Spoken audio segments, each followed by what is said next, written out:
Pemirsa, kebijakan diskon pajak bagi perusahaan yang merevaluasi asetnya mendapat sambutan baik, namun diperkirakan efek dikeluarkannya kebijakan ini tidak akan terlihat dalam waktu dekat. Salah satu poin dalam paket kebijakan jilid kelima adalah memberikan diskon tarif pajak penghasilan atau PPH bagi perusahaan yang merevaluasi asetnya. Kebijakan ini pun disambut baik oleh Senior Vice President Corporate Secretary Group Bank Mandiri, Rohan Hafaz. Menurutnya, kebijakan itu bisa membuka kesempatan bagi Bank Mandiri untuk meningkatkan modal bahkan hingga 400 triliun rupiah. Jadi kita juga perkirakan kita bisa ekspansi dari revaluasi aset itu sebesar 300 sampai 400 triliun nantinya. Jadi itu sangat-sangat mendukung kita untuk menjadi lebih besar lagi. Sementara itu, Direktur Utama Garuda Indonesia Muhammad Arif Wibowo mengatakan bahwa revaluasi aset merupakan insentif yang positif dari kebijakan pemerintah terhadap pengusaha di tanah air.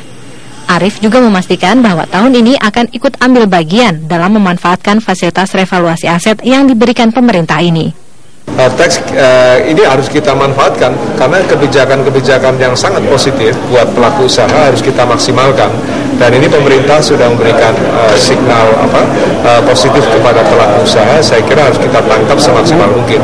Jadi untuk yang revaluasi aset dan sebagainya kita juga akan manfaatkan semaksimal mungkin supaya tahun ini benar-benar hasil kita sangat bagus. Namun, analis pasar modal Hendra Julius mengungkapkan kebijakan diskon tarif pajak penghasilan untuk perusahaan yang melakukan revaluasi aset, khususnya BUMN, masih bersifat jangka menengah hingga jangka panjang. Menurutnya, dampak dikeluarkannya kebijakan ini terhadap pergerakan emiten-emiten BUMN di pasar modal belum akan terlihat dalam waktu dekat.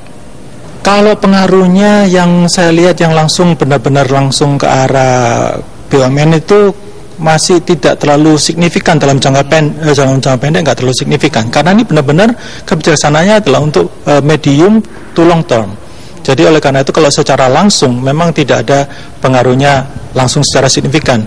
Jadi yang kita perhatikan adalah sebenarnya adalah laporan keuangan ini yang paling, laporan keuangan ini apakah laporan keuangannya ini lebih bagus daripada kuartal yang sebelumnya, apakah lebih bagus dari kuartal yang sama di tahun yang sebelumnya. Pemerintah mengeluarkan kebijakan tersebut dalam rangkaian paket kebijakan ekonomi kelima yang dirilis pekan lalu. Tarif pajak pada perusahaan yang melakukan revaluasi aset hingga 31 Desember 2015 adalah sebesar 3% dari awalnya 10%. Dengan melakukan revaluasi aset, nilai aset perusahaan akan naik dan selisih nilai aset juga bisa digunakan untuk menambah modal usaha dan ekspansi. Dari Jakarta, Aisyah Miadinar, Narendra Wisnu, Fani Aulia, Metro TV.